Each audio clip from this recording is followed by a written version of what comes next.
A Course in Miracles Audio Lessons, Lesson 73. I will there be light. Paragraph 1.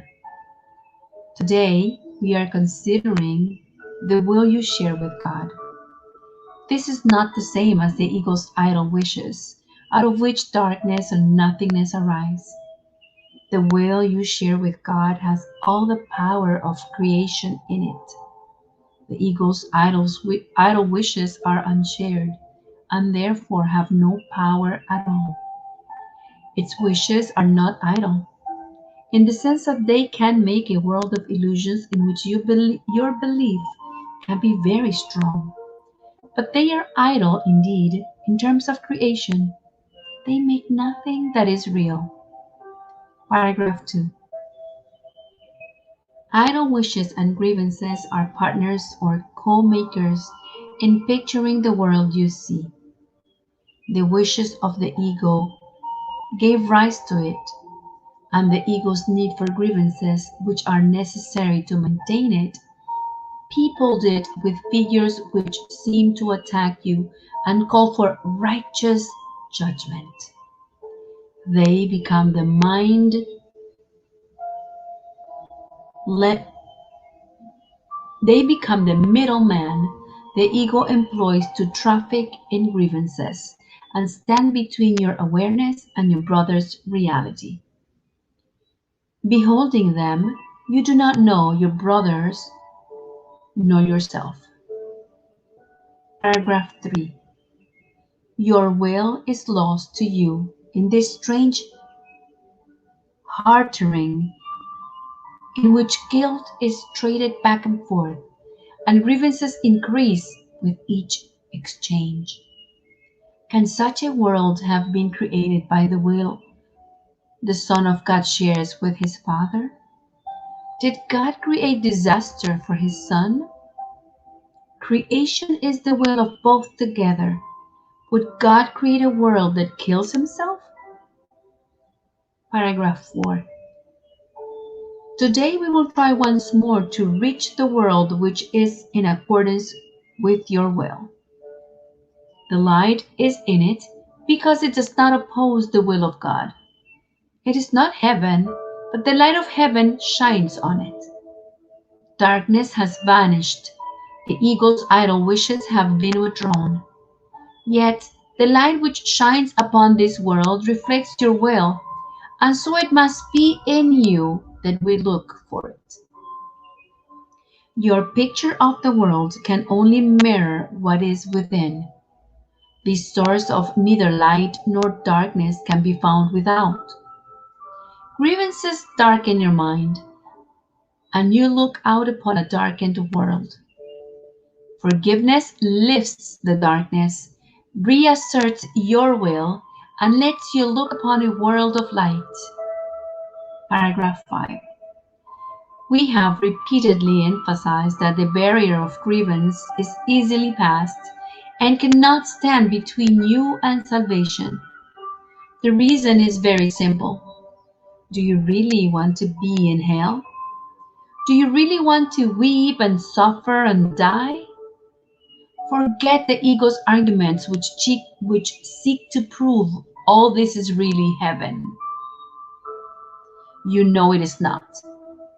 You cannot want this for yourself. Paragraph 6. There is a point beyond which illusions cannot go. Suffering is not happiness, and it is happiness you really want. Such is your will in truth, and so salvation is your will as well. You want to succeed in what we are trying to do today. We undertake it with your blessing and with your glad accord. Paragraph 7. We will succeed today if you remember that you will salvation for yourself. You will to accept God's plan because you share in it. You have no will that can really oppose it, and you do not want to do so. Salvation is for you, and above all else, You want the freedom to remember who you really are. Today, it is the ego which stands powerless before your will. Your will is free and nothing can prevail against it.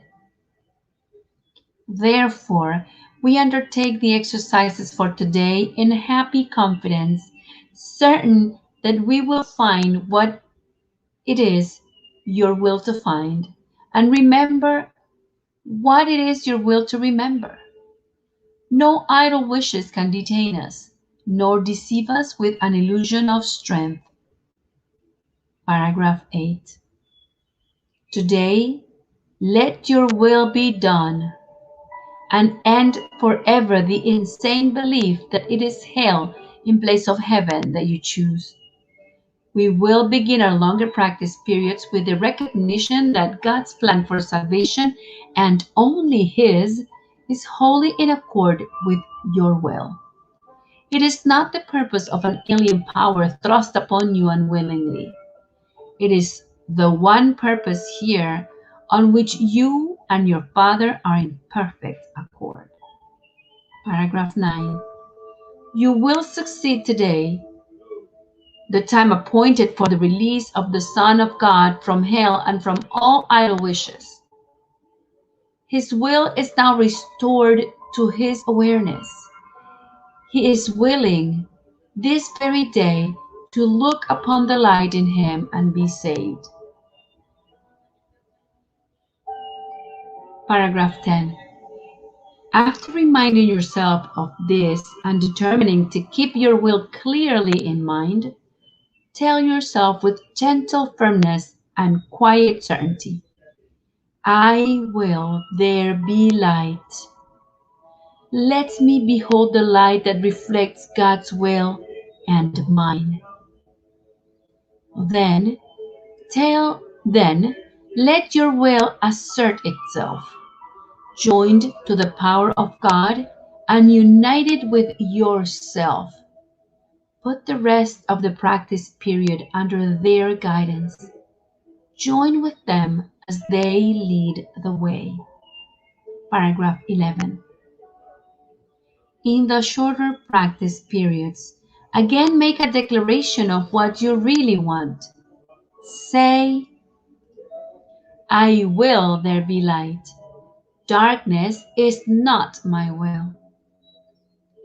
This should be repeated several times an hour. It is most important, however, to apply today's idea in this form immediately you are tempted to hold a grievance of any kind. This will help you let your grievances go instead of cherishing them and hiding them in the darkness. End of lesson 73. I will there be light. Enjoy your practice.